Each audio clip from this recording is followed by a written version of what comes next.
USDCHF today analysis. Hello friends and welcome to your channel TubeCore. In this video, we'll talk about dollar against Swiss franc. So before we start the video, if you are new to the channel, then make sure you subscribe, press the bell notification, and below the video, you'll find these links. You can join Telegram, check out the brokers, hey my face, to all of that. Coming back to the chart, starting the top-down approach with weekly time frame. Weekly, we are down in USDCHF. We had been down for some time, and then we have this rejection long week as well. So sellers are in control, okay? Sellers are still in control. Coming back to daily, in daily we are clearly below the EMA and new downtrend has started.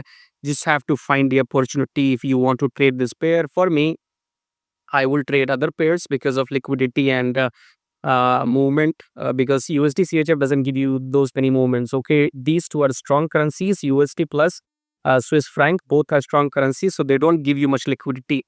But anyways, personally, I will not trade this because I have other opportunities in other pairs. But if you not trade it, then you have to look for pullback. Coming back to 4 hour, what we got? Clear, very simple. In 4 hour, the blue candle will reject the EMA, okay? So what is your entry? You have to wait for the rejection from the EMA in 4 hour. Rejection will come as a form of a wick. And after the rejection, you will have a red candle. That's where you will make your entry and you will go short. So you have to enter a short after each pullback. That's what I have for you in USDCHF.